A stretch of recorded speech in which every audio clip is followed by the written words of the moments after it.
성경 말씀을 묵상할 때 두 가지를 찾아야 한다, 이렇게 항상 말씀을 드리고 있습니다. 첫째는 하나님을 찾아야 되고, 두 번째는 나를 찾아야 된다.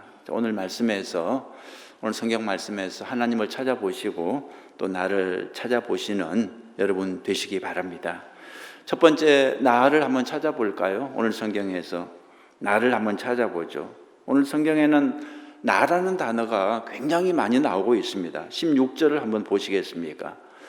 내가 들었으므로 내 창자가 흔들렸고 그 목소리로 말미암아 내 입술이 떨렸도다. 무리가 우리를 치러 올라오는 환난 날을 내가 기다림으로 썩이는 것이 내 뼈에 들어왔으며 내 몸은 내 처소에서 떨리는도다. 그랬습니다. 나라는 단어가 몇 번이나 나오고 있습니까? 한 번, 두 번, 세 번, 네 번, 다섯 번, 여섯 번, 6번 이상, 7번 나오고 있습니다. 자, 여기서 나는 누구입니까? 여기서 나오는 나는 어떤 사람입니까? 1번 빈칸 한번 채워보시겠습니까? 1번 나는 누구입니까? 나의 이름은 무엇입니까?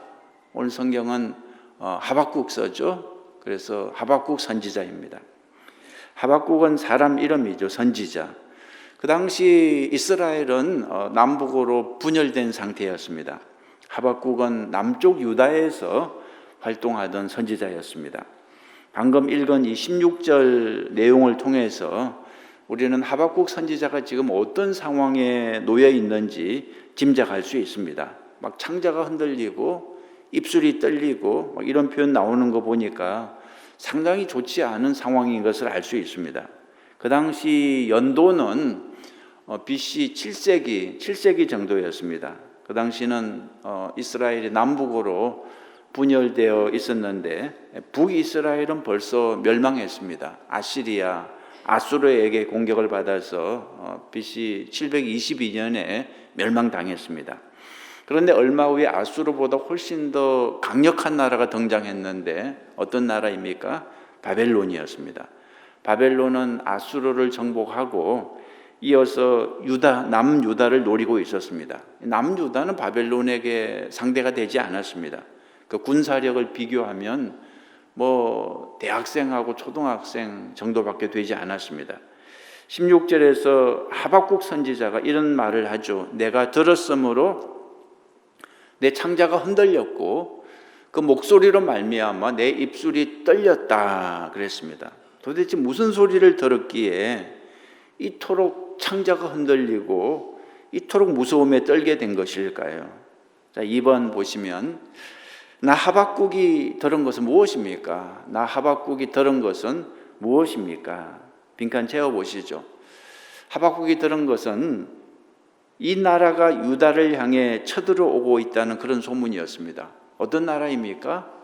바벨론입니다. 지금 바벨론이 유다를 향해서 쳐들어오고 있다는 그런 전쟁의 소문이었습니다.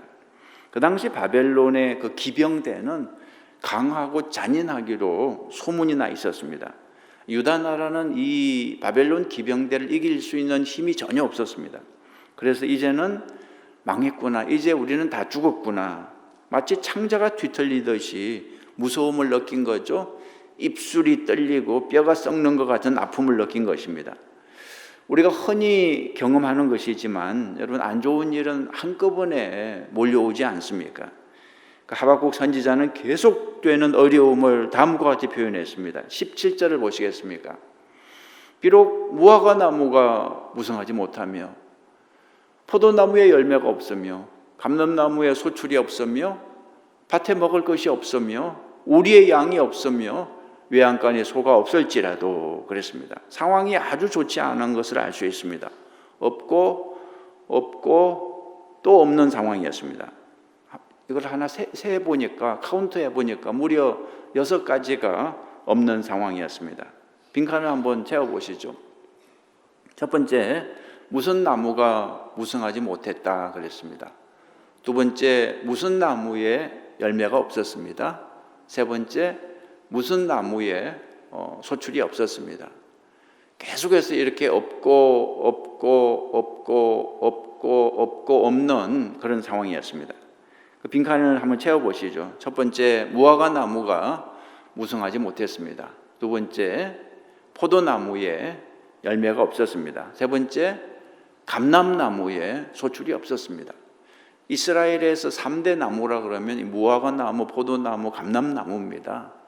이 세 나무가 양식을 주고 또 아주 풍성한 그런 유익한 것들을 많이 주죠. 무화과 나무, 포도나무, 감람나무, 또 여기서 나오는 열매도 있지만 기름도 있고, 근데 아무것도 없는 상황입니다. 그 다음에 밭에 먹을 것이 없었습니다. 우리에 양이 없었습니다. 그리고 외양간에 소가 없었습니다. 한쪽에서는 그 무서운 바벨론 기병대가 쳐들어오지, 또 다른 쪽에서는 이것도 없고 저것도 없고 중요한 것이 하나도 없습니다. 여러분, 상황이 나빠도 이보다 더 나쁠 수는 없을 것입니다. 여러분, 성경의 이야기는 남의 얘기가 아닙니다. 그냥 빨리 읽어버리면 남의 얘기지만 천천히 씹어가면서 묵상을 해보면 이것이 남의 얘기가 아닙니다. 오늘 우리의 얘기입니다. 우리가 살다 보면 바벨론의 공격을 받을 때가 있습니다. 바벨론이 나의 건강을 공격할 때가 있고요, 바벨론이 나의 재정을 공격할 때가 있고, 바벨론이 나의 가정을 공격할 때가 있는 거죠. 그래서 막 가슴이 떨리고 말이 떨릴 때가 있는 것입니다. 이 하박국의 상황을 오늘 우리의 상황으로 한번 바꾸어 보면 아마 이렇게 될 것입니다. 첫 번째, 무엇이 망했습니다. 빈칸 한번 여기 보시면 첫 번째, 사업이 망했습니다. 자, 두 번째, 몸은 병들었습니다. 암 선고를 받았습니다. 세 번째, 자식은 가출을 했습니다. 네 번째, 배우자는 이혼을 요구하고 있습니다. 다섯 번째, 통장에는 돈이 하나도 없습니다. 여섯 번째, 렌트비를 내지 못해서 쫓겨날 상황입니다. 우리에게 이렇게 정교곤을 할 수가 있는 거죠. 이 정도면 절망적인 상황입니다. 소망이 없습니다. 그런데 놀라운 것은 이런 상황에서 하박국 선지자는 무엇을 하고 있습니까? 여러분, 3번 보시면 그럼에도 불구하고 하박국 선지자는 무엇을 불렀습니까? 노래를 불렀습니다. 노래를 불렀습니다. 그런데 절망의 노래가 아니라 기쁨의 노래를 불렀다는 거죠.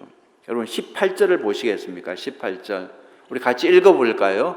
나는 여호와로 말미암아 즐거워하며 나의 구원의 하나님으로 말미암아 기뻐하리로다 그랬습니다.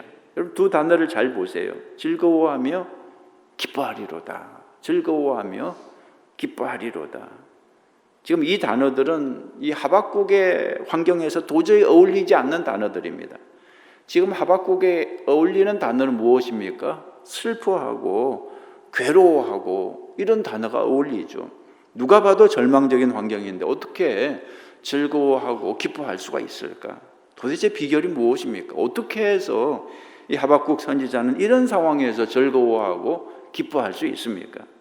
여러분, 하박국의 대답을 직접 한번 들어보시죠. 18절 다시 보시면 하박국 선지자는 이렇게 말했습니다. 나는 여호와로 말미암아 즐거워하며 나의 구원의 하나님으로 말미암아 기뻐하리로다 그랬습니다. 즐거움과 기쁨의 원인이 무엇이라는 것입니까? 하나님이라는 거죠. 하나님이 나의 즐거움과 나의 기쁨의 원인이라는 것입니다. 자, 하나님을 한번 찾아보죠. 오늘 성경에 나오는 하나님이 어떤 분인지.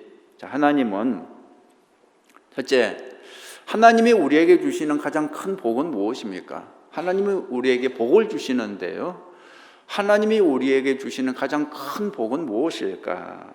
한번 답을 한번 골라보시죠. 첫 번째, 하나님이 우리에게 주시는 가장 큰 복. 1번, 내가 혹은 내 자식이 미국 대통령에 당선되는 거. 이거 어마어마한 복이죠. 그죠? 두 번째, 빌 게이츠만큼 돈을 많이 버는 거. 어마어마한 세계 제1의 부자가 되는 거죠. 세 번째, 노벨상을 받는 거. 공부하는 사람들에게 이것보다 더 큰 명예는 없을 것입니다. 네 번째, 100년 동안 건강하게 사는 거. 9988234. 정말 이것보다 더 큰 복이 어디에 있겠습니까? 다섯 번째, 구원받는 것입니다. 여러분, 이 중에서 가장 큰 복, 하나님이 우리에게 주시는 가장 큰 복은 무엇이냐 하는 거죠. 여러분 몇 번을 선택하시겠습니까? 구원받는 것입니다. 구원받는 것입니다. 여러분 1번에서 4번까지 복도 다 좋은 거지만, 귀한 거지만 이건 다 지나가는 겁니다. 다 지나가는 겁니다. 정말 귀한 복은 5번입니다. 5번 구원받는 거.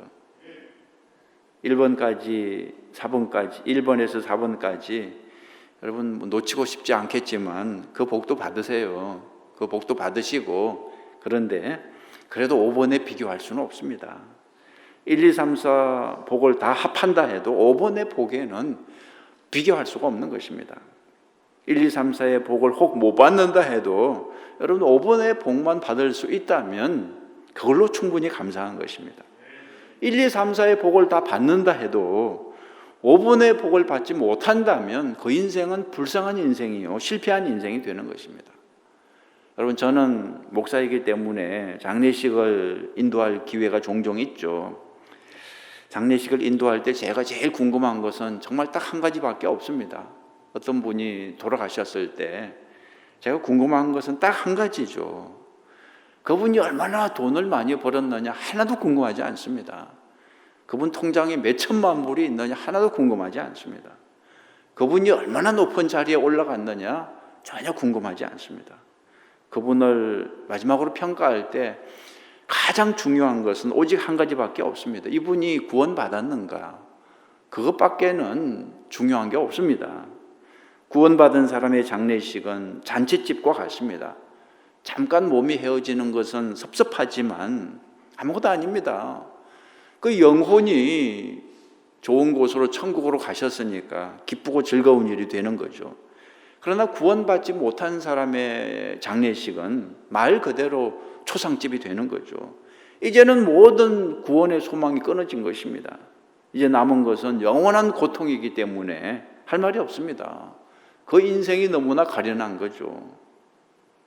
자, 우리가 구원을 받았는지 안 받았는지 어떻게 알 수 있을까요? 우리가 구원을 받았는지 안 받았는지 어떻게 알 수 있을까요? 무엇으로 알 수 있을까요? 여러분 구원 받으셨습니까? 무엇으로 알 수 있습니까? 여러분 통장을 보면 알 수 있나요? 여러분 건강을 보면 알 수 있나요? 그런 거 가지고 알 수 없습니다. 다음 질문을 해보면 알 수 있습니다. 여러분이 구원을 정말 받으셨는지 안 받으셨는지 다음 질문을 해보면 알 수 있습니다. 예수님이 누구입니까? 당신에게 예수님은 누구입니까? 여러분 곰곰이 한번 생각을 해보시죠. 가슴에 손을 얹고 예수님이 누구인가? 나에게 예수님은 누구인가?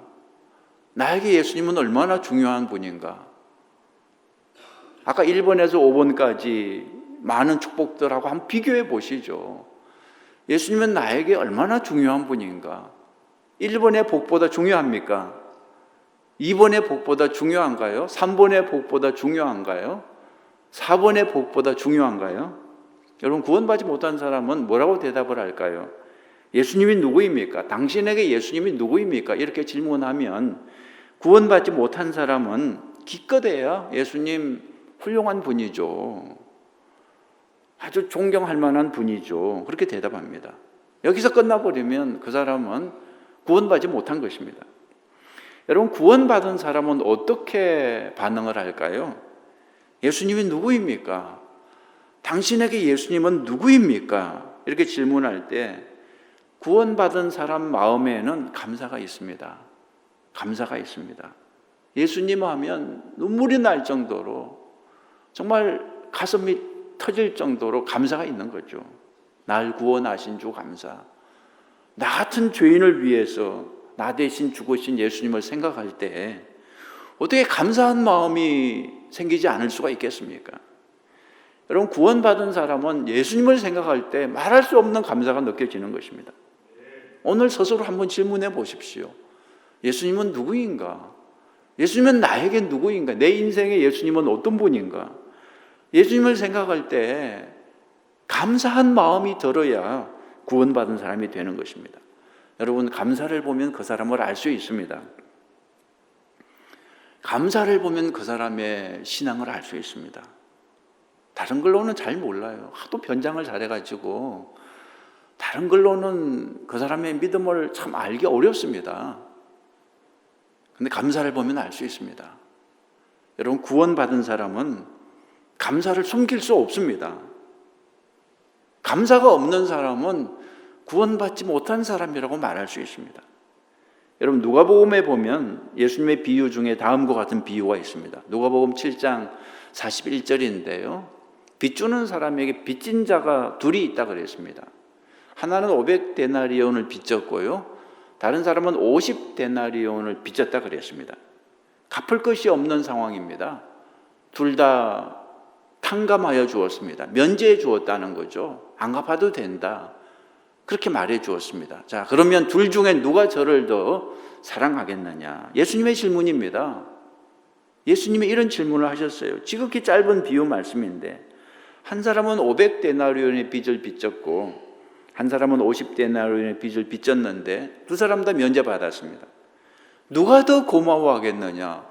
고마움의 크기가, 감사의 크기가 누가 더 크겠느냐? 이런 질문이었습니다. 요즘식으로 우리에게 적용하면 이렇게 말할 수 있겠죠. 한 사람은 5만 불 빚을 면제받았고 한 사람은 5천 불 빚을 면제받았는데 누가 더 고마워하겠느냐? 어떤 사람의 감사가 더 크겠느냐? 예수님이 답을 주셨어요. 47절 보시면 저의 많은 죄가 사하여졌도다. 이는 저의 사랑함이 많음이라. 사함을 받은 일이 적은 자는 적게 사랑하느니라 그랬습니다. 쉽게 말해 이런 뜻입니다. 많이 용서받은 사람은 많이 사랑하고 적게 용서받은 사람은 적게 사랑한다. 그런 뜻입니다. 다시 말해서 많이 용서받은 사람은 많이 감사합니다. 적게 용서받은 사람은 적게 감사합니다. 다시 말해서 감사의 크기를 보면 그 사람의 믿음을 알 수 있는 것입니다. 감사의 크기를 보면 그 사람이 정말 구원받은 사람인지 아닌지 알 수 있는 것입니다. 구원받지 못한 사람은 감사가 없습니다. 죄사함을 받지 못했기 때문에 감사도 없는 거죠. 그러나 구원받은 사람은 죄사함을 받았기 때문에 이루 말할 수 없는 감사가 있는 것입니다. 여러분의 마음을, 여러분의 가슴을 한번 진단해 보시죠. 여러분 마음에 감사가 있으십니까? 예수님을 생각할 때 마음에 감사가 있으십니까? 죄사함에 대한 감사가 있으십니까? 나 같은 죄인을, 100번 죽음 마땅한 나 같은 죄인을 예수님이 대신 죽으시고 구원해 주셨는데 마음이 어떠십니까? 담담하신가요? 아무렇지도 않은가요? 여러분, 감사는 믿음에서 나오는 것입니다. 정말 구원의 하나님을 믿으면 감사가 나오는 것입니다. 오늘 기도할 때 여러분 마음을 점검해 보시고 나를 구원하신 하나님께 무한 감사를 올려드리시기 바랍니다.